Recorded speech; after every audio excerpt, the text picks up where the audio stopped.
ഇതൊക്കെ ഇതിന്റെ ഭാഗമാണ്. അവൻ പിടിക്കുന്ന കയ്യന്റെ കയ്യായി മാറും.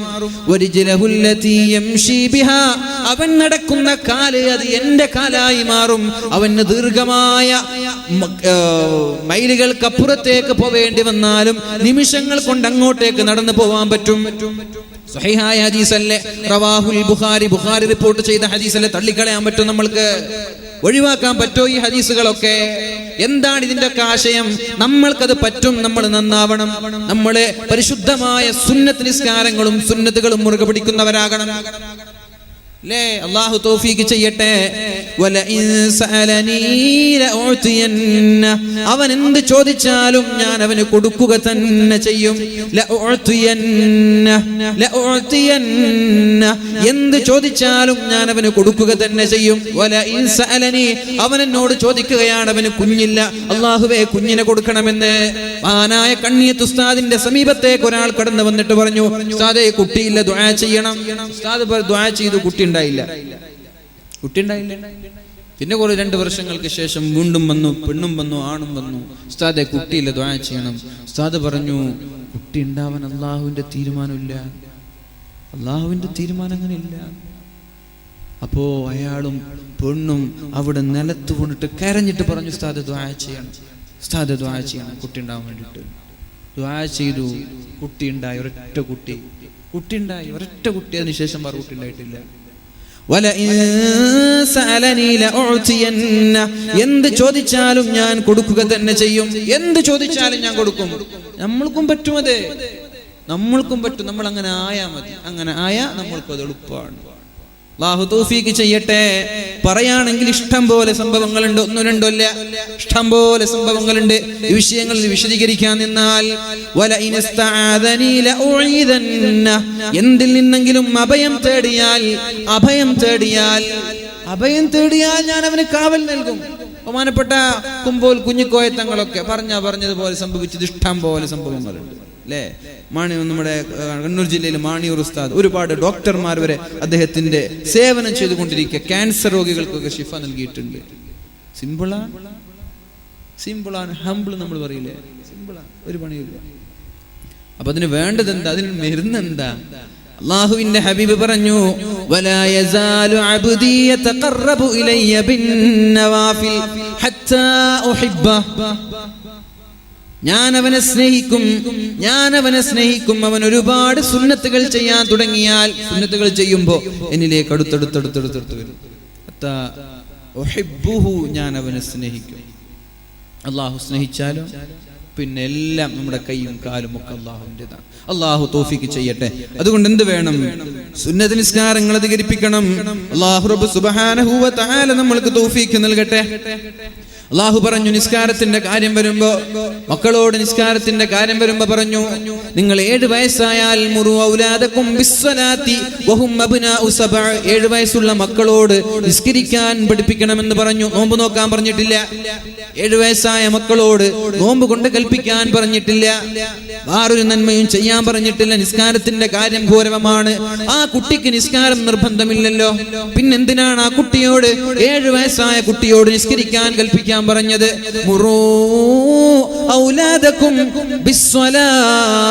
മക്കളോട് നിസ്കരിക്കാൻ കൽപ്പിക്കണേ. 7 വയസ്സായി കഴിഞ്ഞാൽ ഏതുവരെ? 10 വയസ്സ് വരെ അവരോട് പറയണം നിസ്കരിക്കാൻ. 7 വയസ്സായ കുട്ടിയെ വിളിക്കണം, പൊന്നുമോനെ നിനക്കിന്ന് 7 വയസ്സ് പൂർത്തിയായിരിക്കുകയാണ്. അള്ളാഹുവിന്റെ ഹബീബ് പറഞ്ഞിട്ടുണ്ട്, 7 വയസ്സായ നിസ്കാരം കൊണ്ട് കൽപ്പിക്കണമെന്ന്. ഇന്ന് മുതൽ പൊന്നുമോൻ നിസ്കരിക്കാൻ തുടങ്ങണം.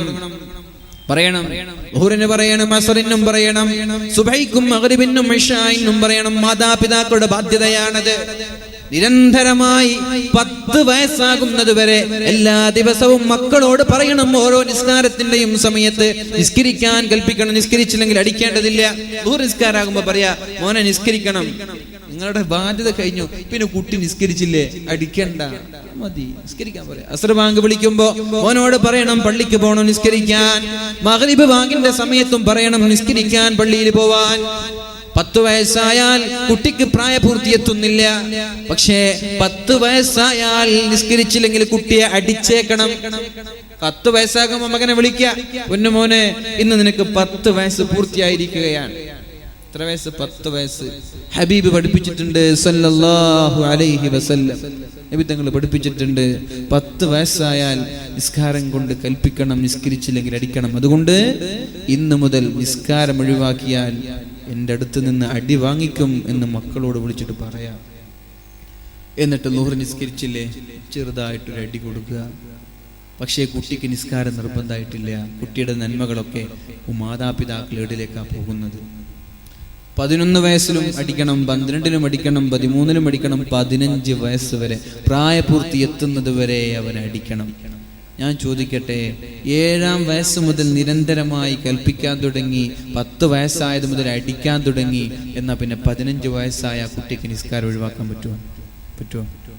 നിസ്കാരത്തിന്റെ കാര്യം ഗൗരവമാണ്. അതുകൊണ്ട് 7 വയസ്സ് മുതൽ ട്രെയിനിങ് കൊടുക്കാൻ, പരിശീലനം കൊടുക്കാൻ. 7-ാമത്തെ വയസ്സ് മുതൽ പരിശീലനം, നീണ്ട 8 വർഷത്തെ പരിശീലനം കുട്ടിക്ക് ലഭിച്ചാൽ പിന്നെ കുട്ടിക്ക് നിസ്കാരം ഒഴിവാക്കാൻ പറ്റൂല. സുന്നത്ത് നിസ്കരിച്ചും പഠിപ്പിക്കേ, ആ കുട്ടിന് സുന്നത്ത് നിസ്കാരം ഒഴിവാക്കൂല. ഉമ്മമാർക്കല്ലേ ഇതൊക്കെ കിട്ടാൻ പോകുന്നത്? എന്താ ചെയ്താല്? നിങ്ങൾക്കൊരു വാക്കല്ല നഷ്ടമുള്ളൂ. നിങ്ങൾ നാളെ മരിച്ചുപോയി, പിന്നെ ഈ മക്കള് സുന്നത്ത് 4 നിസ്കരിക്കുമ്പോ 4ന്റെ പ്രതിഫലം കുട്ടിക്കുണ്ട്, കബറിലുള്ള നിങ്ങൾക്കുണ്ട്. തമാശയാണോ? പിന്നെ കുട്ടി വലുതായി 55 വയസ്സായി, നിങ്ങൾ കബറിലാണ്. നിങ്ങളുടെ മകൻ 55 വയസ്സായി, അയാൾ സുന്നത്ത് 4 നിസ്കരിക്കുന്നുണ്ട്, അതിന്റെ പ്രതിഫലം അയാൾക്കുണ്ട്, ഉമ്മയ്ക്കുപ്പയ്ക്കുണ്ട്. അല്ലാഹു തൗഫീഖ് ചെയ്യട്ടെ. ഉപ്പ ചോദിക്കും, ഉമ്മ ചോദിക്കും, അല്ലാഹുവേ എവിടെ നിന്നാണ് എനിക്ക് ഈ പ്രതിഫലം ലഭിക്കുന്നത്? പറയും, ബിസ്തിഗ്ഫാരി വലദിക, നിന്റെ മകൻ ഭൂമിയിൽ നിന്നിട്ട് ഇസ്തിഗ്ഫാർ ചൊല്ലുക, മാതാപിതാക്കൾക്ക് വേണ്ടി ദുആ ചെയ്യുക, നിസ്കരിക്കുക, അതുകൊണ്ട് കിട്ടാൻ. അല്ലാഹു തൗഫീഖ് ചെയ്യട്ടെ. അതുകൊണ്ട് അല്ലാഹുവിന്റെ ഹബീബ് സല്ലല്ലാഹു അലൈഹി വസല്ലം ശക്തമായ വ്യക്തമായ നിർദ്ദേശങ്ങൾ നൽകി നിസ്കാരത്തെ കുറിച്ച്. നിസ്കരിക്കുന്ന ആളുകൾക്ക് തെറ്റ് ചെയ്യാൻ സാധിക്കില്ല. അതങ്ങനെയാണ്. നമ്മുടെ നിസ്കാരാവാത്തത് കൊണ്ടാണ് നമ്മൾ തെറ്റ് ചെയ്യുന്നത്, അല്ലേ? നിങ്ങൾ പറഞ്ഞില്ലേ, സഹാബാക്കളോട് ചോദിച്ചില്ലേ, നിങ്ങളുടെ വീടിന്റെ മുറ്റത്ത് മനോഹരമായ ഒരു നദി ഒഴുകുന്നുണ്ട്, നദിയിൽ കുളിക്കാൻ 5 നേരം ഒരാൾ കുളിക്കുന്നുണ്ട്, അയാളുടെ ശരീരത്തിൽ വല്ല അഴുക്കും ബാക്കിയാകുമോ എന്ന് ചോദിച്ചത് വെറുതെയാണോ? നബി തങ്ങൾ എന്ത് പറയുമ്പോഴും കൽപ്പിക്കുമ്പോഴും ഒരു ഉദാഹരണം, ഒരു എക്സാമ്പിൾ കൊടുക്കും. ആ എക്സാമ്പിള് പിന്നെ മനുഷ്യന്മാരുടെ ഹാർട്ട് ടച്ചിങ് ആയിരിക്കും. അത് ഹൃദയത്തിലേക്ക് ഇങ്ങനെ പെട്ടെന്ന് ഇങ്ങനെ പിടിച്ചു കുലുക്കും. അപ്പൊ സഹാബാക്കൾ പറഞ്ഞു, നബിയെ 5 നേരം കുളിക്കുന്ന ഒരാളുടെ ശരീരത്തിൽ അഴുക്ക് ബാക്കിയാകാനോ? ഒരിക്കലും ബാക്കിയാവൂല. ബാത്ത് ടബൊക്കെ അല്ലേ എന്നൊക്കെ ബാത്റൂമിലെ. പഴയ കാലത്ത് ഒരു വീട് കെട്ടുന്ന ചെലവാണ് ഇന്ന് ബാത്റൂം കെട്ടുമ്പോ. വീടൊക്കെ കെട്ടിയാൽ ഉസ്താദുമാരൊക്കെ വന്നാൽ ഉസ്താദുമാർക്കൊക്കെ ആദ്യം കാണിച്ചു കൊടുക്കുക ബാത്റൂം. എന്താ ബാത്റൂം? ലക്ഷങ്ങളാണ് ബാത്റൂമിന് വേണ്ടി ചെലവഴിക്കുന്നത്. ഒരു ബാത്ത് ടബില് ഒരാൾ 5 നേരം ഇങ്ങനെ കിടന്നിട്ട് നരച്ചിട്ട് ഇങ്ങനെ കിടന്നിട്ട് കുളിക്കുക, അയാളിൽ വല്ല അഴുക്കുണ്ടാവോ? ഇല്ല. സഹാബാക്കളൊക്കെ ഏകസ്വരത്തോടെ പറഞ്ഞു, യാ റസൂലല്ലാഹ്, അല്ലാഹുവിന്റെ ഹബീബേ, ഒരു അഴുക്ക് പോലും ബാക്കിയാവില്ല.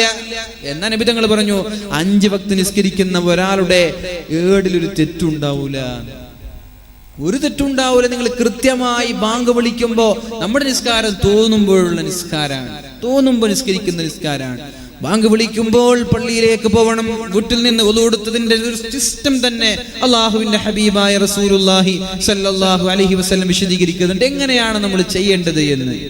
ഖാല റസൂലുള്ളാഹി സ്വല്ലല്ലാഹു അലൈഹി വസല്ലം, അല്ലാഹുവിന്റെ ഹബീബ് പറഞ്ഞു, നമ്മുടെ സമയം കഴിഞ്ഞിട്ടില്ലല്ലോ, 11 മണിയല്ല, എത്ര മണിക്ക് നിർത്താൻ പറഞ്ഞത്? 11 മണിക്കാ? കുറച്ചൊന്ന് സമയം പോയതേ അറിഞ്ഞിട്ടില്ല.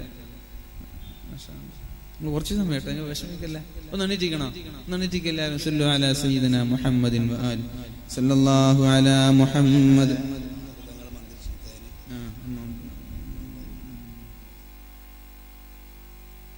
സല്ലല്ലാഹു അലാ മുഹമ്മദ് സല്ലല്ലാഹു അലൈഹി വസല്ലം. സല്ലല്ലാഹു അലാ മുഹമ്മദ് സല്ലല്ലാഹു അലൈഹി വസല്ലം. ഇന്നലെ ബായാർത്ഥങ്ങൾ മന്ത്രിച്ച തേന്, റുമ്മാമ്പഴമൊക്കെ ഇവിടെ ഉണ്ട്. ഇന്നലെ കൊടുക്കാൻ സമയം കിട്ടിയിട്ടില്ല. അപ്പോൾ ഇൻഷാ അല്ലാഹ് അത് വാങ്ങേണ്ട ആളുകളൊക്കെ എന്ത് ചെയ്യുക, സംഘാടകർ നമ്മുടെ കമ്മിറ്റിയെ ബന്ധപ്പെടുക, എന്നിട്ട് വാങ്ങിക്കുക എല്ലാവരും. പിന്നെ നാളെ ഉണ്ട് നജ്മുദ്ദീൻ തങ്ങൾ, നാളെ ഇൻഷാ അല്ലാഹ് വരുന്നുണ്ട്. നാളെയും ഞാനാണ് ഇവിടെ. അപ്പോൾ ഇന്ന് കുറെ പറഞ്ഞ ഞങ്ങൾ നാളെ വരില്ലെന്ന് എനിക്കറിയാം, അതുകൊണ്ട് പെട്ടെന്ന് നിർത്താൻ.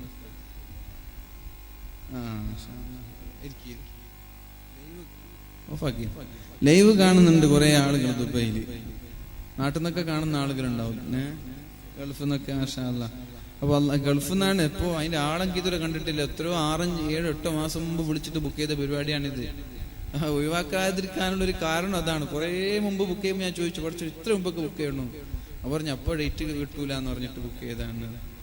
അതുകൊണ്ട് ഞാൻ പിന്നെ ഒഴിവാക്കാതിരിക്കാൻ ഒരു കാരണം അതാണ്. ചെലവൊക്കെ ഉണ്ട്. ഞാൻ പറഞ്ഞു അവരോട്, സംഘാടകരോട്, കാഞ്ഞങ്ങാട്ടാരൊക്കെ വലിയ വലിയ മുതലാളിമാരാണ്, നിങ്ങൾക്ക് പിരിവിന്റെ ഒന്നും ആവശ്യമില്ല അല്ലേ. നാളെ വലിയ പിരിവൊക്കെ ഉണ്ടാവും ഇൻഷാ അല്ലാഹ്. നമുക്ക് പിരിവിനെ കുറിച്ചിട്ട് ഒരു പിരിവിന്റെ ടെക്നോളജി നമുക്കറിയില്ല.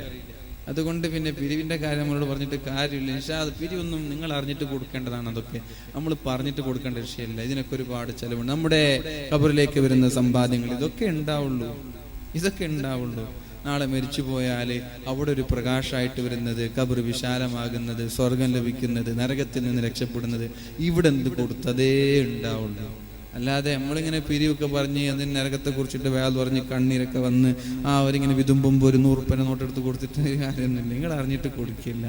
1000, 500, 10,000 വലിയ ചിലവുണ്ട്. അതെനിക്കറിയാം. നല്ലൊരു മനോഹരമായിട്ടുള്ള വേദിയാണ് നമ്മുടെ സംഘാടകർ ഒരുക്കിയിട്ടുള്ളത്. അൽഹംദുലില്ലാ, വേദിക്ക് ഉഷാറാണ്. ആ പുറത്ത് നിൽക്കുന്ന ആളുകൾ ഇവിടെ ഇരുന്നാൽ മനോഹരമായി. അള്ളാഹു സ്വീകരിക്കട്ടെ. അപ്പൊ ഇൻഷാ അല്ലാഹ് തേന് പിന്നെ ഉറുമാമ്പഴൊക്കെ ഉണ്ട്. അതൊക്കെ നല്ല രീതിയിൽ എന്ത് ചെയ്യുക, ബഹുമാനപ്പെട്ട ബായാർ തങ്ങൾ മന്ത്രിച്ച തേനാണ്. എല്ലാവരും വാങ്ങുക. അള്ളാഹു തൗഫീഖ് ചെയ്യട്ടെ ഇൻഷാ അല്ലാഹ്. അപ്പോ അള്ളാഹുവിന്റെ ഹബീബ് സല്ലല്ലാഹു അലൈഹി വസല്ലം പറഞ്ഞു, സ്വലാത്തുർ റജുലി ഫീ ജമാഅത്തായി ഒരാൾ നിസ്കരിക്കുന്നത് തസീദു അലാ സ്വലാത്തിഹി ഫീ ബൈതിഹി, അവന്റെ വീട്ടിൽ നിസ്കരിക്കുന്ന നിസ്കാരത്തെക്കാളും വസ്വലാത്തിഹി ഫീ സൂഖിഹി, അവന്റെ ടൗണിലോ ഷോപ്പിലോ നിസ്കരിക്കുന്ന നിസ്കാരത്തെക്കാളും 20 ദറജ, 20 ചില്ലാനം ദറജ അധികമാണ്. ഒരു നിസ്കാരത്തിന് വീട്ടിൽ ഒരാൾ നിസ്കരിക്കുന്നുണ്ട്, ആ നിസ്കാരത്തെക്കാൾ 20 ചില്ലാനം, 27 വേറെ ഹദീസിലുണ്ട്, 27 ഇരട്ടി പ്രതിഫലമാണ് ഒരാൾക്ക് ലഭിക്കുന്നത്. എന്നാ പിന്നെ വീട്ടിൽ നിസ്കരിച്ചൂടെ? വെറുതെ കിട്ടുന്ന ഓഫറല്ലേ. നമ്മള് ജിയോ സിം ഉണ്ട്, പിന്നെ റിലയൻസ് ഉണ്ട്, എയർടെൽ ഉണ്ട്. നമ്മളെല്ലാരും എന്താ ജിയോക്ക് വേണ്ടിയിട്ട് അപേക്ഷ കൊടുത്തത്? ജിയോയിലാണ് ഓഫർ ഉള്ളത്, അൺലിമിറ്റഡ് പിന്നെ നെറ്റ് കിട്ടാണ്. അപ്പോ എന്നാ പിന്നെ ജിയോ ആയിക്കോട്ടെ. ഇനിയിപ്പോ അടുത്ത BSNL പറയാണ് ജിയോനേക്കാൾ ഓഫർ ഞാൻ തരാം, എന്നാ പിന്നെ ജിയോ വലിച്ചിട്ട് അടുത്ത് BSNL പോകും, അവിടെയാണ് ഓഫർ ഉള്ളത്. അപ്പൊ ഇതേപോലെ ഇവിടെ ഓഫർ ഉള്ളത്, പള്ളിയിലെ ഓഫർ ഉള്ളത്. വീട്ടിനേക്കാളും 27 ഇരട്ടി ഓഫർ ഇവിടെയാ. എന്നാ ഇപ്പൊ ഇവിടെ നിസ്കരിച്ചുകൂടെ? അത് നമുക്ക് വേണ്ട. നമുക്ക് താൽക്കാലിക ഓഫർ ആവശ്യമുള്ളൂ. എറ്റേണൽ ആയിട്ടുള്ള അനന്തമായിട്ടുള്ള ഓഫർ നമുക്ക് വേണ്ട. അത് നമ്മളെ പ്രശ്നം. താൽക്കാലിക സുഖങ്ങളെ നമ്മൾ തേടുന്നത്, ശാശ്വതമായ സുഖം നമ്മൾക്ക് ആർക്കും വേണ്ട. അതുകൊണ്ട് പൊന്നു മുഅ്മിനീങ്ങളെ, ഹബീബ് പറയാം, സ്വലാത്തുർ റജുലി ഫീ ജമാഅത്തിൻ തസീദു അലാ സ്വലാത്തിഹി ഫീ ബൈതിഹി, വീട്ടിലും അങ്ങാടികളിലും നിസ്കരിക്കുന്ന നിസ്കാരത്തെക്കാൾ 20 ചില്ലാനും പ്രതിഫലങ്ങളാണ് പള്ളിയിൽ നിസ്കരിക്കുന്ന ഒരാൾക്ക് ലഭിക്കുന്നത്. എന്തേ? വദാലിക അന്ന അഹദഹും ഇദാ തവല്ലഅ, ഒരാൾ വുളൂ ചെയ്താൽ ഫഅഹ്സനൽ വുളൂഅ, വീട്ടിൽ വെച്ചാണ് വുളൂ ചെയ്യേണ്ടത്, വീട്ടിൽ വെച്ചിട്ടാണ്, പള്ളിയിലല്ല. വീട്ടിൽ വെച്ച് വുളൂ ചെയ്യണം. ഫഅഹ്സനൽ വുളൂഅ, വുളൂവിനെ ഒരാൾ വളരെ ഭംഗിയാക്കിയാൽ, ഭംഗിയാക്കാന്ന് പറഞ്ഞാല് നല്ല തണുപ്പ സുബൈക്ക്, അപ്പൊ ജസ്റ്റ് ഇങ്ങനെ കുള്ളിച്ചു പോവാ, അതല്ല. തണുപ്പ് കൂടുമ്പോ ഒന്നും കൂടി കാറ്റ് ചെയ്യുക. കൈകൾ ഇത്ര മുട്ടുവരെ, ഇതുവരെ കയറ്റ, കാല് മടമ്പ് നോക്കിയിട്ടല്ല, ഒന്ന് മുട്ടുവരെ കയറ്റ. ഫഅഹ്സനൽ വുളൂഅ, വുളൂവിനെ നന്നായിട്ട് ചെയ്താൽ. വുളൂ ചെയ്യാതെ നിസ്കരിക്കുന്ന ആളുകളുണ്ട് അല്ലേ? അങ്ങനല്ല, ഒരു കോമഡി ഇല്ല. അങ്ങനെ ഒരു ഞാൻ വൈകിപ്പോയിനെങ്കിൽ വുളൂ എടുക്കാന്ന് എനിക്ക് ജുമസ്കാരം കിട്ടൂലായിരുന്നു പറഞ്ഞിട്ട് നിസ്കരിച്ച ആളുകളൊക്കെ ഇല്ല. അതിന് വുളൂ എടുക്കാതെ വേഗം പോയിട്ട് നിസ്കരിച്ചാൽ. പണ്ടൊക്കെ മാലിക് ദിനാറിൽ പഠിക്കുമ്പോൾ ഒരു മയ്യത്ത് വന്നു. അപ്പൊ ഇവിടെ ഒരാള് പറയാണ്, വുളുവൊക്കെ പിന്നെടുക്ക്, നിങ്ങൾ വരി മയ്യത്ത് നിസ്കരിക്കാൻ വേണ്ടി കാക്കാണ്, വുളുവൊക്കെ പിന്നെടുക്ക്, നിങ്ങൾ കൈ കെട്ടുന്നു വിളിച്ചിട്ടൊക്കെ ഉണ്ട്. അപ്പൊ ഏതായാലും വുളു എടുത്തു, ഭംഗിയായി എടുത്താൽ സുമ്മാസൽ മസ്ജിദ്, അങ്ങനെ പള്ളിയിലേക്ക് നിങ്ങൾ നടന്നു വരാൻ, പള്ളിക്ക് വേണ്ടി നിസ്കരിക്കാൻ വേണ്ടി വരാൻ. ലാ യുരീദു ഇല്ല സ്വലാ, അവന്റെ ലക്ഷ്യം നിസ്കാരമാണ്. നിസ്കാരം ലക്ഷ്യമാക്കി ഒരാൾ പള്ളിയിൽ വന്നാൽ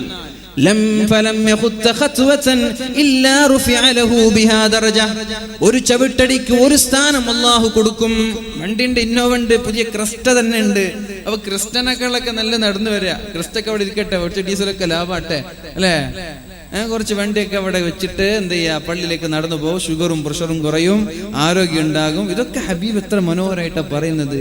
നമ്മളൊക്കെ വണ്ടിയാണ്. ഇപ്പോൾ സ്റ്റേജിലേക്ക് വരുന്നു, വണ്ടി എടുത്ത പിന്നെ വീട്ടിൽ വണ്ടി, പിന്നെ എവിടെ നടക്കാന്ന് സംഭവം ലോകത്തുണ്ട്. ഇപ്പോൾ ഉണ്ടോ? വീട്ടിലെത്തിയാൽ എവിടെ പുസ്തകം പിടിച്ച് അല്ലെങ്കിൽ റൂമിൽ ഇങ്ങനെ ഇരിക്കും, പിന്നെ വീണ്ടും വണ്ടിയിൽ കയറും, പുറത്തിറങ്ങും, അവിടെ ഇറങ്ങും, നടത്തില്ല. അപ്പൊ എന്ത് പറഞ്ഞു ഹബീബ്? എന്ത് പറഞ്ഞു? നിങ്ങൾ നടന്നിട്ട് പള്ളിക്ക് പോ, ഷുഗർ ഉണ്ടാവൂല. ഇതൊക്കെ ട്രീറ്റ്മെന്റ് അല്ലേ? ഇതൊക്കെ നിങ്ങൾ ആരോഗ്യത്തിനുള്ള വഴികൾ അള്ളാഹുവിന്റെ ഹബീബ് കുറെ കാലക്കൂട്ടി പറഞ്ഞു തരാം, മുമ്പേ പറഞ്ഞു തരാ. നിങ്ങൾ പള്ളിക്ക് നടന്നു പോകുവീൻ, വണ്ടി ഉണ്ടെങ്കിലും കുഴപ്പമില്ല, നടന്നു പോകുവീൻ.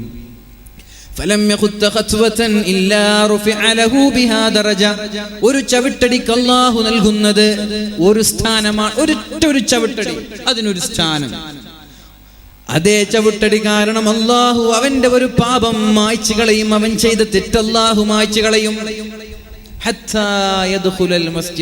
പള്ളിയിലേക്ക് വരുന്നത് വരെ എത്ര 100 ചവിട്ടടി അല്ലെങ്കിൽ 1000 ചവിട്ടടി വെച്ച 1000 തിന്മകൾ അല്ലാഹു മായ്ച്ചു കളഞ്ഞു. നിന്റെ സ്വർഗത്തിൽ 1000 സ്ഥാനം അല്ലാഹു അധികരിപ്പിച്ചു.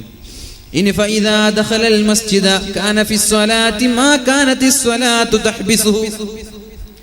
12:20 ബാങ്ക്, 12:40 നിസ്കാരം. ഒരാൾ വീട്ടിൽ നിന്ന് വുളൂഉം ചെയ്തിട്ട് വന്നിട്ട് 12:25 പള്ളിയിലെത്തി. ബാക്കി 15 മിനിറ്റ് ഉണ്ട്. അല്ലാ പടച്ചോനെ, ഇനി 15 മിനിറ്റ് ഉണ്ടോ എന്നൊക്കെ ചിന്തിക്കണ്ട. നിങ്ങൾ നിസ്കാരത്തിന് വേണ്ടി വെയിറ്റ് ചെയ്താൽ ആ നിസ്കരിക്കുന്ന കൂലി ആ വെയിറ്റിങ്ങിന് വരെയുണ്ട് എന്ന് പരിശുദ്ധ റസൂലുള്ളാഹി സ്വല്ലല്ലാഹു അലൈഹി വസല്ലം.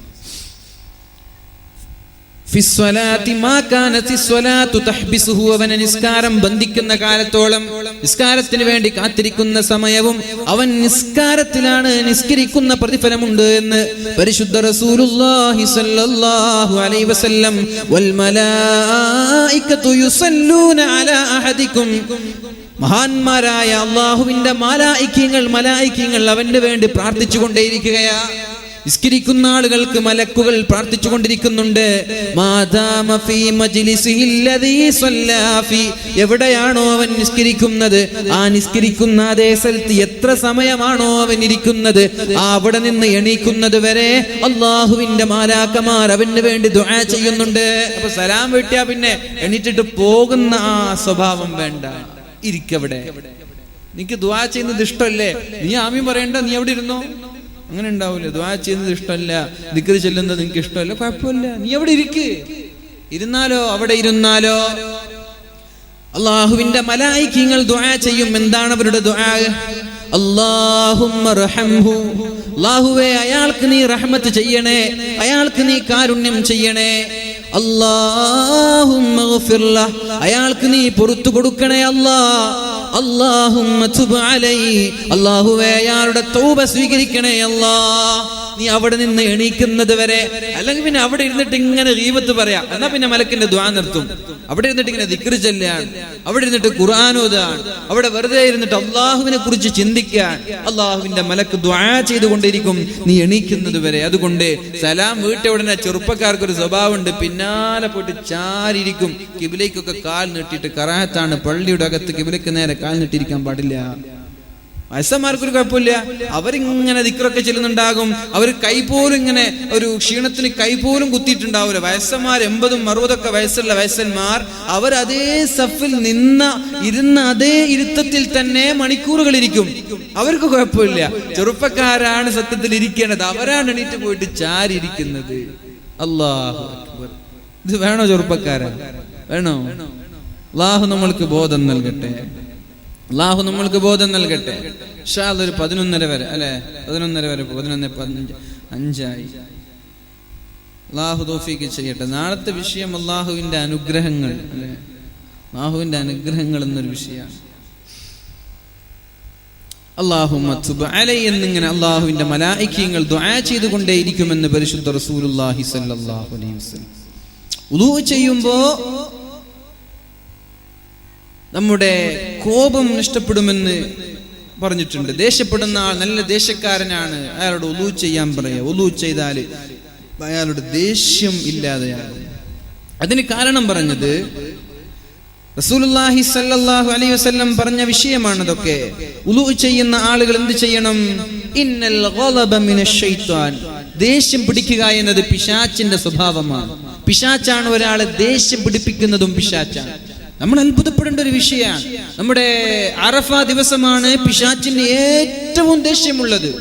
പിശാച്ച് ചുരുങ്ങി ചുരുങ്ങി ചുരുങ്ങി ഈച്ചയോളം ചെറുതാകുന്ന ദിവസമാണ് അറഫാ ദിവസം. ആ അറഫാ ദിവസം എന്തേ പിശാച്ച് ഇങ്ങനെ ദേഷ്യപ്പെടുന്നത്? അന്നാണ് പിണങ്ങി നിൽക്കുന്ന, അകന്നു നിൽക്കുന്ന 2 പേർ കൂട്ടിമുട്ടിയ ദിവസം, 2 മുഅ്മിനീങ്ങൾ പരസ്പരം സ്നേഹിച്ച ദിവസം അന്നാണ്. ആരാണ്? സ്വർഗീയ ലോകത്ത് നിന്ന് ഭൂമിയിലേക്ക് പറഞ്ഞയച്ച ആദം നബി അലൈഹിസ്സലാം, ഹവ്വാ ബീവി റളിയല്ലാഹു അൻഹ, 2 പേരും കണ്ടുമുട്ടിയ സ്ഥലമാണ് അറഫ. ഭാര്യയും ഭർത്താവും ഗൾഫിൽ നിന്നിട്ട് 2 വർഷം കഴിഞ്ഞിട്ട് വരുമ്പോ എന്തൊരു സ്നേഹ ഭാര്യയും ഭർത്താവും അല്ലേ? ഗൾഫാർക്കൊക്കെ അറിയാലോ. എന്നോട് ചെറുപ്പക്കാരൻ പറഞ്ഞ് പെണ്ണായിട്ടുണ്ട്, എനിക്കൊണ്ട് പോകാൻ മനസ്സിലായിരുന്നില്ല അല്ലേ? പെണ്ണാന്നതിനേക്കാളും മുമ്പൊക്കെ ഗൾഫിൽ നിൽക്കും, പെണ്ണായാ പിന്നെ അവിടെ നിൽക്കാൻ പറ്റൂല. അപ്പൊ ആദം നബി അലൈഹിസ്സലാമും ഹവ്വാ ബീവി റളിയല്ലാഹു അൻഹ വർഷങ്ങളുടെ വേർപിരിയലിന് ശേഷം, വേർപാടിന് ശേഷം കണ്ടുമുട്ടാൻ ഒരു സ്നേഹ സംഗമമാണ്.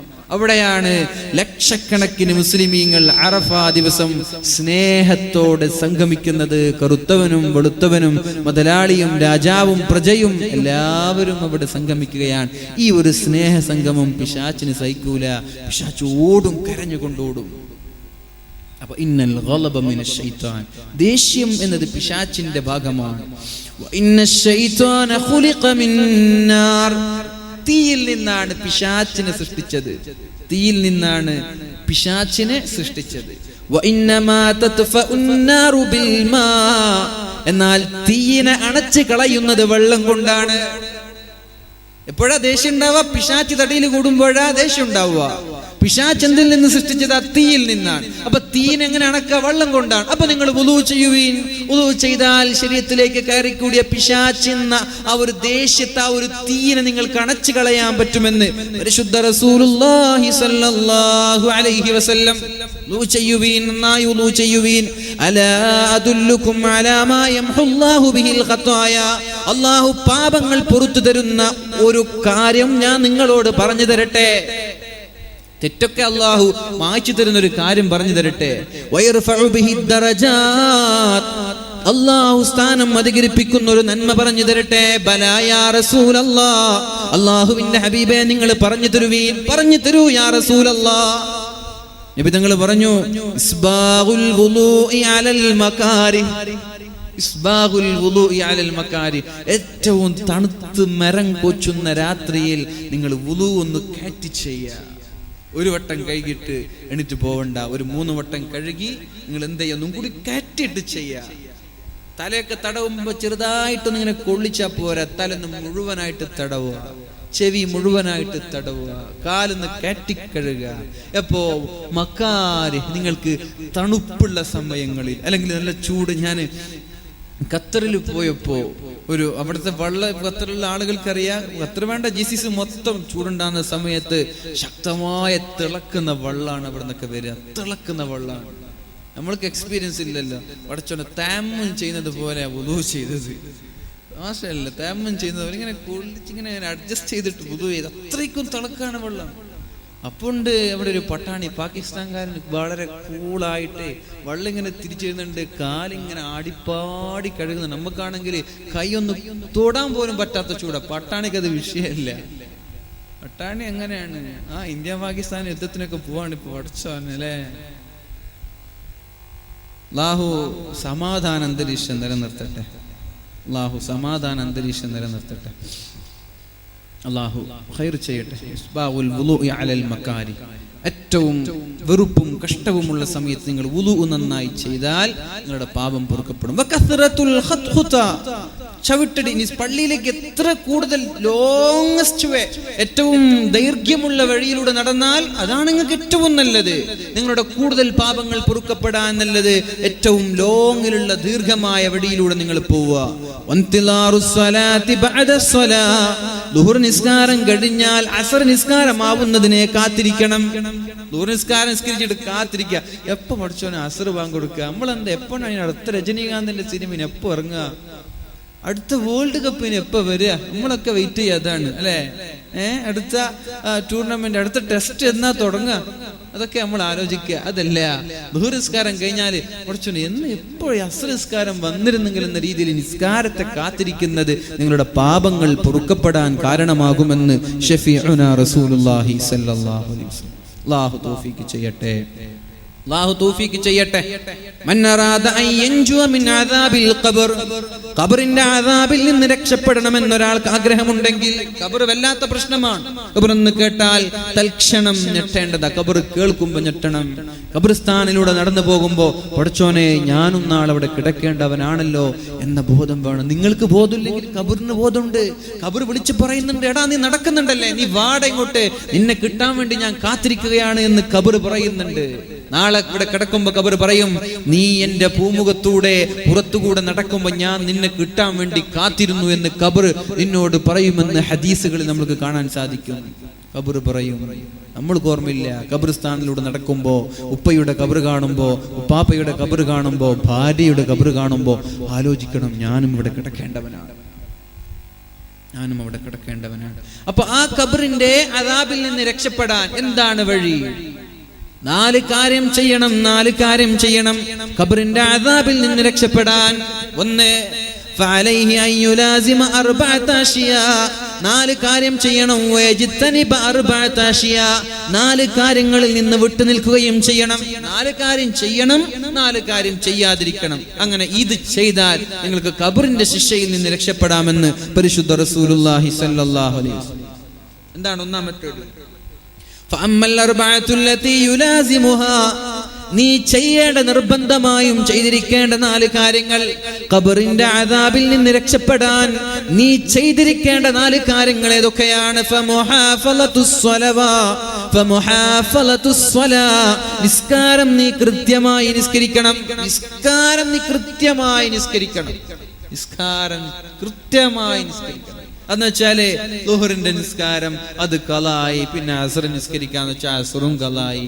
പിശാച് പറയും, ളുഹർ നിസ്കരിക്കാൻ വേണ്ടി ബാങ്ക് കൊടുക്കുമ്പോ പിശാച് പറയും, ഏതായാലും സമയമുണ്ടല്ലോ, അസ്ർ വരെ 2-3 മണിക്കൂറില്ലേ, പിന്നെ നിസ്കരിക്കാന്ന് പറയും. നമ്മൾ പിന്നെ ഇങ്ങനെ നിസ്കരിക്കാൻ വേണ്ടി വെയിറ്റ് ചെയ്യും. പിന്നെ അസ്റിന്റെ സമയമാകുമ്പോ നമ്മൾക്ക് അങ്ങോട്ട് മറന്നു പോകും. പിന്നെ ഏതായാലും ളുഹർ ഖളായില്ലേ, പിന്നെ അസ്ർ പിന്നെ മഗ്രിബിന്റെ സമയത്ത് നിസ്കരിക്കുക. പിശാച് അങ്ങനെ തന്നെ പറയും. അസ്റിന്റെ സമയമാകും അതും ഇങ്ങനെ പിന്തിപ്പിച്ചു ഖളായി. പിന്നെ അന്ന് വിചാരിക്കും മഗ്രിബ്, ളുഹർ അസ്ർ ഏതായാലും ഖളായി, ഇനി മഗ്രിബ് അത് ഇല്ലെങ്കിൽ കുഴപ്പമില്ല, നമുക്ക് നാളെ മുതൽ നന്നാവാം. അവസാനം അങ്ങനെ പിശാച് പറയാ, നാളെ തന്നെ ആയിരിക്കും അവസ്ഥ. പിശാചിനെ പിന്തുടരാൻ നിന്ന ഇതായിരിക്കും അവസ്ഥ. അപ്പൊ അത് നിൽക്കണ്ട. ബാങ്ക് കൊടുത്ത ഉടനെ നിസ്കരിക്കുക, എന്നാ പിന്നെ ടെൻഷൻ മാറി. ഇല്ലെങ്കിൽ അസ്ർ ബാങ്ക് കൊടുക്കുന്നത് വരെ ടെൻഷൻ, പഠിച്ചോനെ ഞാൻ നിസ്കരിച്ചിട്ടില്ലല്ലോ എന്നൊരു ടെൻഷൻ ഉണ്ടാകും. അസ്ർ ബാങ്ക് വിളിക്കുന്നത് വരെ. ബാങ്ക് വിളിക്കുമ്പോൾ നിസ്കരിക്കുന്ന നിസ്കാരക്കാരായി മാറിയാൽ, ഇന്ന സ്വലാത്ത തൻഹാ അനിൽ ഫഹ്ശാഇ വൽ മുൻകർ, തിന്മയിൽ നിന്ന്, വ്യഭിചാരങ്ങളിൽ നിന്ന്, തോന്നിവാസങ്ങളിൽ നിന്ന് നിസ്കാരം നിങ്ങളെ പിൻവലിക്കും. അവൻ ചെയ്യൂല. കൃത്യമായി നിസ്കരിക്കുന്നവന് തെറ്റ് ചെയ്യാൻ പറ്റൂല. അല്ലാഹു തൗഫീഖ് ചെയ്യട്ടെ. നിർബന്ധമായും ചെയ്തിരിക്കേണ്ട 4 കാര്യങ്ങൾ. നിസ്കാരം കൃത്യമായി നിസ്കരിക്കണം. നിസ്കാരക്കാരായ പോരാ, നിസ്കരിക്കുന്നവരായ പോരാ, നിസ്കാരം നിലനിർത്തുന്നവരാവണം. നിസ്കാരം നിലനിർത്തുന്നവരാവണം. അല്ലാഹു തൗഫീഖ് ചെയ്യട്ടെ. സ്വതക്ക കൊടുക്കണം. നമ്മുടെ സംഘാടകർക്ക് ഒരു കടവും വരാതെ, ഒരു വിഷമവും വരാതെ, ഈ പന്തലിന്റെ പരിപാടിയും ഈ ബോക്സിന്റെതും എല്ലാ ചെലവും നിങ്ങൾ ഏറ്റെടുത്താൽ മതി. ഖബർ വല്ലാത്ത സുരക്ഷയായിരിക്കും ഇവിടെ. മനസ്സിലായോ? ഖബർ രക്ഷപ്പെടണ്ടേ? താല്പര്യമില്ലേ? എന്നാ പിന്നെ മനസ്സിൽ നിയത്ത് വെക്ക്, എന്റെ ഖബറിടം എന്റെ ഖബറും വേണ്ട, പോട്ടെ, എന്നെ മരിച്ചുപോയ ഉപ്പയുടെ ഖബറിടം രക്ഷപ്പെടാൻ വേണ്ടി ഞാനിതൊരു 5000 രൂപ ഈ ഇൽമിന്റെ സദസ്സിലേക്ക് വേണ്ടി സംഭാവന ചെയ്യാൻ മനസ്സിൽ കരുത്. നീ അങ്ങനെ ഇന്ന് ഉപ്പാക്ക് കൊടുത്ത, നാളെ നീ മരിച്ച് ഖബറിൽ കിടക്കുമ്പോൾ നിന്റെ മക്കൾ നിങ്ങൾക്കും തരും. ഉപ്പ മരിച്ചിട്ടില്ലേ, എന്നാലും കുഴപ്പമില്ല, എന്റെ ഉപ്പയുടെ ഖബർ മരിച്ചാൽ പിന്നെ ഖബർ, എല്ലാവരും മരിച്ചാൽ പിന്നെ ഖബറിൽ കൊണ്ടുവെക്കണ്ടേ? ഖബറിൽ കൊണ്ടുവെക്കാതെ ആരെയും ഇങ്ങനെ ഡമ്മി ആയിട്ടൊന്നും വെക്കൂലല്ലോ. അപ്പോ എന്റെ ഉപ്പയുടെ ഖബറിടം അല്ലെങ്കിൽ എന്റെ ഖബറിടം പഠിച്ചോനെ നീ സംരക്ഷിക്കണം. ഒരു ശിക്ഷയില്ലാതെ, ഒരു പീഡനമില്ലാതെ സുരക്ഷിതമാക്കണം. അതുകൊണ്ട് ഞാനിതൊരു 5000 രൂപ ആത്മാർത്ഥമായി കൊടുത്തേക്ക്. ചോദിക്കാനൊന്നും നിൽക്കണ്ട. ബക്കറ്റ് വരുമ്പോ 100, 20 ഒക്കെ ഇടുന്നതിന് പകരം 5000 ഇട്ട് കൊടുക്കവിടെ. ആരാ 5000 തരാ? സാധേ ഞാൻ. അതിനേക്കാളൊക്കെ മെച്ചം എന്താ? ബക്കറ്റ് വരുമ്പോ അങ്ങോട്ട് ആരും അറിയാതെ ഇട്ട് കൊടുത്തേക്ക്. വലത് കൈ കൊടുത്തത് ഇടത് കൈ അറിയാതിരിക്കട്ടെ, അപ്പോഴല്ലേ ഖബറിലേക്ക് അതൊക്കെ ഉപകരിക്കുള്ളൂ. അല്ലാഹു തൗഫീഖ് ചെയ്യട്ടെ. അതുകൊണ്ട് ഇൻഷാ അല്ലാഹ് ഇന്നത്തെ ബക്കറ്റ് കഴിഞ്ഞില്ലേ? ബക്കറ്റ് പോയാ വന്നോ? അല്ല ബക്കറ്റ് ഇല്ലേ? പോയില്ലേ? ബക്കറ്റ് ഉണ്ടാ? ഉണ്ടെങ്കിൽ വേഗം പോ, വേല നിർത്താൻ പോവാണ്. പിന്നെ വേല കഴിഞ്ഞതിന് ശേഷം ബക്കറ്റ് കൊണ്ടുപോയാൽ സംഘാടകർ വീട്ടിൽ കൊണ്ടുവെക്കേണ്ടി വരും. ബക്കറ്റ് ഉണ്ട്, ബക്കറ്റ് ഉണ്ടെങ്കിൽ വേഗം സംഘാടകരൊന്ന് പോയി. ഏതായാലും സ്വതക്കയുടെ കുറിച്ച് പറയല. ഖബറുടെ രക്ഷപ്പെടണമെന്ന് ആഗ്രഹമില്ലാത്ത ആരുണ്ടാവൂല, ആരുമില്ല. ഖബറുടെ രക്ഷപ്പെടാൻ ആഗ്രഹമില്ലാത്തവർ. അപ്പൊ ഇൻഷാ അല്ലാഹ് ഖബറുടെ രക്ഷപ്പെടണമെന്ന ആഗ്രഹത്തോടു കൂടി വരുന്ന ബക്കറ്റിൽ നന്നായിട്ടിട്ട് കൊടുത്തേക്ക്. ലൻ തനാലുൽ ബിർറ ഹത്താ തുൻഫിഖു മിമ്മാ തുഹിബ്ബൂൻ. നിങ്ങൾക്ക് ഇഷ്ടമുള്ളത് കൊടുക്കുന്നത് വരെ നിങ്ങൾക്ക് അല്ലാഹു പ്രതിഫലം തരില്ല എന്നൊരായത്ത് എന്നും മനസ്സിൽ വേണം. ഇഷ്ടമുള്ളത് കൊടുക്കുക. നമ്മുടെ പേഴ്സ് എടുക്കുക. പെണ്ണുങ്ങൾ ഹാൻഡ് ബാഗ് ഇല്ലാത്ത ഇന്ന് പെണ്ണുങ്ങൾ ലോകത്തില്ല അല്ലേ? ഹാൻഡ് ബാഗും തൂക്കി നടക്കാത്ത പെണ്ണുങ്ങളില്ല ലോകത്ത്. ഒന്നുമില്ലെങ്കിൽ വെറുതെ ഹാൻഡ് ബാഗ് തൂക്കി നടക്കണം അവർക്ക്. കുട്ടിയെ മറന്നു പോയാൽ കുഴപ്പമില്ല, ഹാൻഡ് ബാഗ് ഓർക്കൂല. അപ്പോ ഈ ഹാൻഡ് ബാഗിൽ ഉണ്ടാകുന്ന നോട്ടുകെട്ടുകളൊക്കെ എടുക്കുക, പേഴ്സിൽ ഉണ്ടാകുന്ന നോട്ടുകെട്ടുകൾ എടുക്കുക. എന്നിട്ട് നോക്കുക ഏതാണ് ഇതിൽ ഇഷ്ടമുള്ളത്. നിങ്ങൾക്ക് ഇഷ്ടമുള്ളത് നിങ്ങൾ സെലക്ട് ചെയ്ത്, സംഘാടകരുടേത് ഉസ്താദിന്റെ ഒന്നും സെലക്ഷൻ അല്ല. നിങ്ങൾക്ക് ഇഷ്ടമുള്ള നോട്ട് ചെയ്ത് നോക്കുക. മാഷാ അല്ലാഹ് എനിക്ക് ഇഷ്ടം ഇതാണല്ലോ, എന്നാ പിന്നെ അതന്നെ എടുത്തിട്ടേക്ക്. ലൻ തനാലുൽ ബിർറ ഹത്താ തുൻഫിഖു മിമ്മാ തുഹിബ്ബൂൻ. ഇഷ്ടമുള്ളത് കൊടുത്താലാണ് അല്ലാഹു പ്രതിഫലം തരുന്നത്. ഏതാ ഇഷ്ടം? 10 രൂപക്ക് ഇഷ്ടമുള്ള ആളുണ്ടോ അവിടെ? ഉണ്ടോ? കുഴപ്പമില്ല, 10 ഇഷ്ടമുള്ള ആൾ 10 കൊടുത്തോളി, 1000 ഇഷ്ടമുള്ള ആൾ 1000 കൊടുത്തു. നിങ്ങളെ പേഴ്സിലുള്ളതിൽ ഇഷ്ടം, ടോട്ടൽ ഇഷ്ടമല്ല, പേഴ്സിലുള്ളതിൽ ഇഷ്ടമുള്ളവർക്ക് കൊടുത്തോളി. ഇൻഷാ അല്ലാഹ് അല്ലാഹു തൗഫീഖ് ചെയ്യട്ടെ. വഖിറാഅത്തുൽ ഖുർആൻ. രണ്ടാമത്തെ കാര്യം അസ്സദഖതു. സദഖ കൊടുത്താൽ ഖബറിടം രക്ഷപ്പെടും. ഖബറിടം രക്ഷപ്പെടാനുള്ള വഴിയാണ് അല്ലാഹുവിന്റെ ഹബീബ് പറഞ്ഞു തരുന്നത്. ഒന്നാമത്തേത് കൃത്യമായി നിസ്കരിക്കുന്ന നിസ്കാരക്കാരായി മാറണം. രണ്ടാമത്തേത് വസ്സദഖതു. സദഖ കൊടുക്കുന്ന ആളുകളായിരിക്കണം. സദഖ കൊടുക്കണം. മൊബൈൽ റീചാർജ് ചെയ്യാൻ ആയിരക്കണക്കിന് രൂപ ചെലവഴിക്കുന്ന ആളുകൾക്ക് ഒരു 100 രൂപ ദീനിന്റെ മേഖലയിൽ ചെലവഴിക്കാൻ പറ്റുന്നില്ല എന്ന് പറഞ്ഞാൽ എങ്ങനെയാണ് വിശ്വസിക്കാൻ പറ്റുക? 5000-ന്റെയും 10,000-ന്റെയും വസ്ത്രങ്ങൾ വാങ്ങുന്ന സഹോദരിമാർ ഒരു ബക്കറ്റ് വരുമ്പോ 10 രൂപ ഇട്ട് കൊടുത്തിട്ട് എന്താണ് കാര്യമുള്ളത്? 1000 രൂപ ചെലവഴിച്ച് മുടി അയൺ ചെയ്യുന്ന ചെറുപ്പക്കാരാ, നിങ്ങൾ ബക്കറ്റ് വരുമ്പോ ഒന്നും ഇടാതെ തള്ളിക്കളഞ്ഞാൽ എന്ത് മറുപടിയാണ് പടച്ചറപ്പിനോട് പറയാനുള്ളത്? ദൈനംദിനം 400-ന്റെയും 600-ന്റെയും മത്സ്യങ്ങൾ വാങ്ങി കഴിക്കുന്ന ആളുകൾ ദീനിന്റെ കാര്യം വരുമ്പോൾ ഒരു 100 രൂപയെങ്കിലും അല്ലാഹുവിന് വേണ്ടി ചെലവഴിക്കാൻ കഴിഞ്ഞില്ലെങ്കിൽ പിന്നെ എന്ത് മറുപടിയാണ് പടച്ചറപ്പിനോട് പറയാൻ പറ്റുന്നത്? ബൈക്കിലും കാറിലും 1000-ങ്ങളുടെ എണ്ണടിക്കുന്ന ആളുകൾ, മനോഹരമായ വസ്ത്രം ധരിക്കുന്ന ആളുകൾ, 2000-ന്റെയും 3000-ന്റെയും ഷൂകളും ചെരുപ്പുകളും ധരിക്കുന്ന ആളുകൾ, ബ്രാൻഡേ ധരിക്കുള്ളൂ ചെറുപ്പക്കാര്, പ്രത്യേകിച്ചിട്ട് കാസർഗോട്ടുകാർ ബ്രാൻഡേ ധരിക്കുള്ളൂ. കുഴപ്പമില്ല, ബ്രാൻഡ് ധരിച്ച് യാതൊരു കുഴപ്പമില്ല, ദൂർത്തടിക്കരുത്. ബ്രാൻഡ് ധരിച്ച ഒരു കുഴപ്പമുണ്ട്. വുഡ്ലാൻഡൊക്കെ ചെരുപ്പെടുത്താൽ 2 കൊല്ലം ഇടുക, 2 കൊല്ലം ധരിക്കുക. അതേസമയത്ത് 600 രൂപ കൊടുത്ത് ചെരുപ്പെടുത്താൽ 2 മാസം ഇടാൻ പറ്റുള്ളൂ. അതിനേക്കാൾ നല്ലത് 2000 രൂപ കൊടുത്ത് 2 കൊല്ലം ഇടുന്നല്ലേ അല്ലേ? അങ്ങനെയാണ് വുഡ്ലാൻഡ്. പിന്നെ കുറെ കമ്പനിയൊക്കെ ഉണ്ട്, നമുക്കറിയില്ല. ചെറുപ്പക്കാർക്ക് എല്ലാ കമ്പനിയും വളരെ വ്യക്തമായിട്ട് അറിയാം. അതേപോലെ കുപ്പായങ്ങൾ, ഫാൻറ്, ഡ്രസ്സ്. പിന്നെ പെണ്ണുങ്ങൾക്ക് ദയവ് ചെയ്തിട്ട് നിങ്ങൾ കമ്പനി എടുത്ത് വാങ്ങിച്ച് കൊടുക്കരുത്. പെണ്ണുങ്ങൾക്ക് നിങ്ങൾ വുഡ്ലാൻഡൊക്കെ 6000 രൂപ 4000 രൂപ കൊടുത്ത് വാങ്ങിച്ചിട്ടാൽ ഒരു ഫംഗ്ഷന് പോകുമ്പോഴും പിന്നെ പറയും ഇത് ഞാൻ കഴിഞ്ഞ ഫംഗ്ഷൻ ഇട്ടതല്ലേ, പടച്ചോനെ നമ്മൾ ഉണ്ടാക്കിയ 6000 രൂപ ഒരു പുഷ്പം പോലെ വലിച്ചെറി, ഇത് ഞാൻ കഴിഞ്ഞ ഫംഗ്ഷനിൽ ഇട്ടതാണ്, അതുകൊണ്ട് 100 രൂപക്ക് ഏറ്റവും ടോപ്പ് വാങ്ങിച്ചു കൊടുത്താൽ മതി, അതിന് 6000-ലേക്കൊന്നും പോവേ വേണ്ട. കുപ്പായ അങ്ങനെ തന്നെ. അവർക്ക് ആണുങ്ങളാണെങ്കിൽ ഒരു എന്താണ് കുപ്പായത്തിന്റെ കമ്പനിയുടെ പേരെന്ന് അറിയുന്നില്ല പഠിച്ചോനെ. ഒരു കുപ്പായ നല്ലൊരു കമ്പനി ആണെങ്കിൽ അത് എത്ര വെയിലത്തിട്ടാലും കളറും ഡിമ്മാവൂല, അതിന്റെ ഒന്നും പോവില്ല, പിന്നെ 2 വർഷമൊക്കെ കണ്ടിന്യൂ ഇടുക. പക്ഷെ പെണ്ണുങ്ങൾക്ക് അങ്ങനെ കൊടുത്തിട്ട് കാര്യമുണ്ടോ? ഏതെങ്കിലും ഒരു പെണ്ണ് ഇവിടെ 2 കൊല്ലം കുപ്പായിട്ട് ചരിത്രമുണ്ടോ? അങ്ങനെ ഉണ്ടെങ്കിൽ നമുക്ക് ഷോക്കേസിൽ വെക്കണം. ആ പെണ്ണിന് ഉണ്ടോ അങ്ങനെ ഏതെങ്കിലും പെണ്ണുങ്ങൾ? വസത്തിമാരെ കുറിച്ചല്ലേ ചെറുപ്പക്കാരികള്. വസത്തിമാര് പിന്നെ ആ നെറ്റ് കീറിയിട്ട് ഒട്ടാന്നത് വരെ ഇടും, പിന്നെ ആര് അല്ലേ? ഇൻഷാ അല്ലാഹ്. അപ്പൊ അങ്ങനെ ചെയ്യാം. അപ്പോ നല്ലത് വസ്ത്രം ധരിക്കുന്നില്ലെന്ന് യാതൊരു കുഴപ്പമില്ല. പക്ഷെ എന്ത് ചെയ്യുക, ദീനിന് വേണ്ടി നമ്മൾ ഞാൻ ആലോചിക്കാറുണ്ട്. നമ്മൾ സോഷ്യൽ മീഡിയകളിൽ സമയം ചിലവഴിക്കാറുണ്ട്, വാട്സപ്പിന് വേണ്ടിയിട്ട്, ഫേസ്ബുക്കിലൊക്കെ. ചെറുപ്പക്കാരൊക്കെ ശ്രദ്ധിക്കേണ്ട ഒരു വിഷയമാണിത്. മൊബൈൽ ഫോണിൽ നമ്മൾ ഒരുപാട് 24 മണിക്കൂറിൽ ഏകദേശം ഒരു 12 മണിക്കൂറും മൊബൈൽ ഫോണിൽ നമ്മൾ ദിവസവും സോഷ്യൽ മീഡിയകളിൽ ചെലവഴിക്കുന്നുണ്ട്. അപ്പൊ നമ്മളൊന്ന് ആലോചിക്കണം, പടച്ച റബ്ബേ, നിന്റെ സമയം, നീ തന്ന സമയം ഞാൻ ഫോണിന് വേണ്ടിയിട്ട് അല്ലെങ്കിൽ മൊബൈൽ ഫോണ്, വാട്സപ്പ്, ഫേസ്ബുക്കിനൊക്കെ ഉപയോഗിച്ചു. ഖുർആനോദാൻ ഞാൻ ഒരു 1/2 മണിക്കൂർ പോലും ഉപയോഗിച്ചിട്ടില്ലല്ലോ എന്ന് ചിന്തിക്കുമ്പോഴാണ് നിങ്ങൾക്ക് ഖുർആൻ എടുക്കാനുള്ള ഓർമ്മ വരുന്നത്. ചിന്തിക്കണം. ചിന്തിക്കണം. നമ്മൾ മൊബൈൽ ഫോൺ ആലോചിക്കണം. വാട്സപ്പിൽ കളിക്കുമ്പോൾ പഠിച്ചോനെ ഞാൻ ഖുർആൻ ഓതാൻ വേണ്ടിയിട്ട് 5 മിനിറ്റ് പോലും ഇന്ന് ഉപയോഗിച്ചിട്ടില്ലല്ലോ. ഞാൻ എത്ര സമയം വാട്സപ്പിൽ കളിച്ചു നിന്നു, ഫേസ്ബുക്കിൽ എത്ര സമയം വെറുതെ അപ്ഡേറ്റ് ചെയ്യുക, എന്നിട്ട് സ്ക്രോൾ ചെയ്യുക, താഴോട്ടും മുകളിലോട്ടും മറിച്ചു നോക്കുക. ഞാൻ ഒരു പേജ് ഖുർആൻ മറിച്ചിട്ടില്ലല്ലോ എന്ന് ആലോചിക്കുമ്പോൾ നിങ്ങൾക്ക് നിങ്ങളുടെ ചിന്താമണ്ഡലങ്ങളിൽ മാറ്റമുണ്ടാവും. ഖുർആൻ എടുത്ത് ഓതാൻ പറ്റും നിങ്ങൾക്ക്. അതുകൊണ്ട് എല്ലാ ദിവസവും ഉറങ്ങാൻ കിടക്കുമ്പോൾ ഒന്ന് ആലോചിക്കുക, അള്ളാഹ്ക്ക് വേണ്ടി ഇന്ന് എത്ര സമയം ഞാൻ ചെലവഴിച്ചു എന്ന്, അള്ളാഹ്ക്ക് വേണ്ടി ഞാൻ ഇന്ന് എൻ്റെ സമ്പത്തിൽ നിന്ന് എന്ത് ചെലവഴിച്ചു എന്നൊക്കെ ആലോചിക്കുക. അള്ളാഹു തൗഫീഖ് ചെയ്യട്ടെ. മൂന്നാമത്തെ കാര്യം ഖുർആൻ ഓതുന്നവർക്ക്, ഖുർആൻ പാരായണം ചെയ്യുന്ന ആളുകൾക്കും ഖബറിൽ രക്ഷപ്പെടാൻ പറ്റും. എവിടെ ഖുർആൻ? ഞാൻ ചോദിക്കട്ടെ, പരിശുദ്ധ റമളാൻ കഴിഞ്ഞതിന് ശേഷം ഒരു ഖത്തം ഓതി ആരെങ്കിലും സദസ്സിലുണ്ട്? റമളാൻ കഴിഞ്ഞതിന് ശേഷം ഒരു ഖത്തം ഓതി ആരെങ്കിലും ഉണ്ട് ഇവിടെ സദസ്സിൽ? നോക്കട്ടെ, ഒന്ന് എനിക്കൊരു തൃപ്തിക്ക് വേണ്ടിയിട്ട് ആരെങ്കിലും ഉണ്ടോ?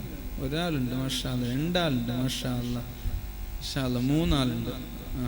3 ആള് ചെറുപ്പക്കാരില്ലതാണോ ഇതിൽ? വയസ്സന്മാരുള്ളത്. വയസ്സന്മാർക്കാണെങ്കിൽ കണ്ണും കാണില്ല, അവർ കഷ്ടപ്പെട്ടിട്ട് ഓതി തീർക്കണം. എത്ര സമയമാണ്, എന്നിട്ട് അവരെ ഓതി തീർത്ത്. ചെറുപ്പക്കാരൊന്നുമില്ല.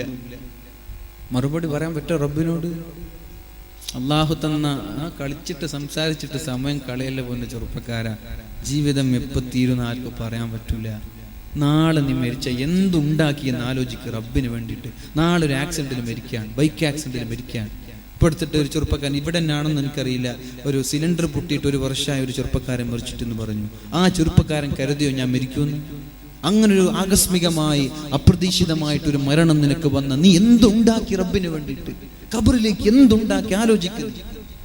കുറെ കളിച്ചു നടന്നത് ഖബറിലേക്ക് ഉപകരിക്കോ? കുറെ ബൈക്കിൽ പോയതും കാറിൽ സഞ്ചരിച്ചതും ഖബറിലേക്ക് കിട്ടോ? സോഷ്യൽ മീഡിയയിൽ കളിച്ചത് ഖബറിലേക്ക് ഉപകരിക്കോ? ആലോചിക്കണ്ടേ ചെറുപ്പക്കാരാ? ഒന്ന് മനസ്സിരുത്തി തല പുകഞ്ഞൊന്ന് ഇങ്ങനെ ചിന്തിച്ചിട്ട് അള്ളാഹുവിന് വേണ്ടി സമയം കണ്ടെത്തി. എല്ലാത്തിനും ഒരു ദിവസം ഒരു ജുസ് ഓതാൻ വേണ്ടി ഒരു അരമണിക്കൂർ മാറ്റിവെക്കും. ഒരു ദിവസം ഒരു ജുസ്. ഓരോ ഇംഗ്ലീഷ് മാസങ്ങൾ കഴിയുമ്പോൾ ഓരോ ഖത്തം തീരട്ടെ. സെപ്റ്റംബർ 29 എന്നേക്ക് 29 ജുസ് ഓതി തീർക്കണം. നാളെ 30 ജുസ് നാളേക്ക് തീരണം. ഒക്ടോബർ 1 ആകുമ്പോൾ 1ാമത്തെ ജുസ് തുടങ്ങണം. ഒക്ടോബർ 30 ആകുമ്പോൾ 30 ജുസ് കഴിഞ്ഞ് ഒരു ഖത്തം തീരണം. പിന്നെ നവംബർ 1 ഒരു ജുസ്, 2 2 ജുസ്, 3 3 ജുസ്, ഇങ്ങനെ പോവട്ടെ. പിന്നെ റമളാൻ വരും. റമളാൻ വരുമ്പോ പിന്നെ ഒന്നും കൂടി ഒരു ദിവസം ഒരു 3 ജുസ് ആക്കി മാറ്റും. 3 ജുസ് ആക്കി മാറ്റും. റമളാൻ കഴിയുമ്പോൾ 3 ഖത്തം തീരട്ടെ. എന്തെളുപ്പമാണ്. നിങ്ങളൊന്ന് ശീലിച്ചാൽ നിങ്ങൾക്കൊരു ജുസ് ഓതാതെ കിടന്നിറങ്ങാൻ പറ്റൂല. ഇതൊക്കെ നിങ്ങൾക്ക് ഞാൻ ഉറപ്പ് തരാം. നിങ്ങൾ ഒരു മാസം ഇത് നിങ്ങൾ കണ്ടിന്യൂ ചെയ്തു. ഒരു ദിവസം ഒരു ജുസ് ഓതാതെ ഞാൻ ഉറങ്ങില്ല എന്ന് വാശി പിടിച്ചു. നിങ്ങൾ ഒരു മാസം ഇത് ചെയ്തൊരു ഖത്തം തീർത്താൽ അടുത്ത മാസം നിങ്ങൾക്ക് ഒരു ഖത്തം തീർക്കാതെ ആ മാസത്തെ നിങ്ങൾക്ക് എന്ത് കടന്നു പോകാൻ പറ്റൂല. ചെയ്യണം. തമാശയല്ല ഇത്. റബ്ബിന് വേണ്ടി ഇതൊക്കെ ചെയ്തു വെക്കണം. ഖബറിലേക്ക് വേണ്ടി ഇതൊക്കെ ചെയ്തു വെക്കണം. അവസാനം മരിക്കുമ്പോ 2 കൈയും നീട്ടി ഒന്നുമില്ലാതെ മരിച്ചു പോകുന്നവരിൽ പെടാൻ പാടില്ല. അള്ളാഹു നമ്മളെയൊക്കെ രക്ഷപ്പെടുത്തട്ടെ. ولدتك أمك ابن آدم باكيا والناس حولك يضحكون سرورا. നീ നിന്റെ മാതാവിന്റെ വയറ്റിൽ നിന്ന് പുറത്തേക്ക് വരുമ്പോ നീ കരയുകയാണ്, നാട്ടുകാരെല്ലാം ചിരിക്കുകയാണ്. അതുകൊണ്ട് വജ്ഹദ് ലിനഫ്സിക അൻ തകൂന ഇദാ ബകൂ ഫീ ഹാലി മൗതിക ളാഹികം മസ്റൂറാ. പൊന്നുമോനെ, നിന്റെ ചുറ്റുഭാഗത്തും നിന്റെ ഉമ്മയും നിന്റെ ഉപ്പയും നിന്റെ മക്കളും